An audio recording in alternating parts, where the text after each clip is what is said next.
Niye yatmam sana? Yatmıram. Keyfimin lələsisən. Atamdan savayı heç kəs mənə əmr eləyə bilməz.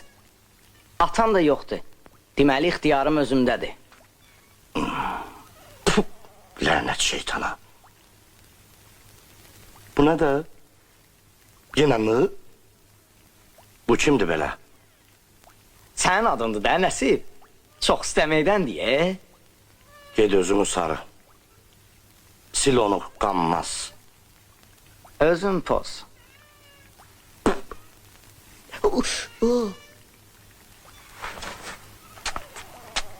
Bu nə də? Nakolka eləmişsən tuşla?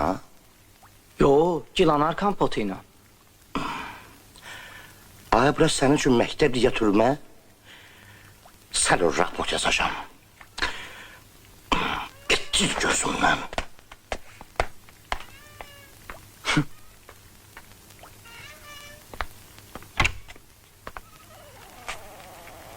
Nəsib? Yazma. Yazma, ay Nəsib. Müəllim desən dilin quruyar. Hə? Bəyən mən sana kütbeyin müəllimlərindən savadsızam. İndi nə olar ki diplomam yoxdur? Neçə illərdir bu xarabada can çürüdürəm. Bir xata da çıxıb əlimdən. Sən yazmaqla sinəmdəki hərf pozulmayacaq axı. Birdən sənin raportuna görə qovarlar məni məktəbdən, qalaram küçələrdə. Çevir məni balalarının başına. Nəsib müəllim, bir qələt də eləmişəm. Üzüm ayağının altında. Salxımı ilə.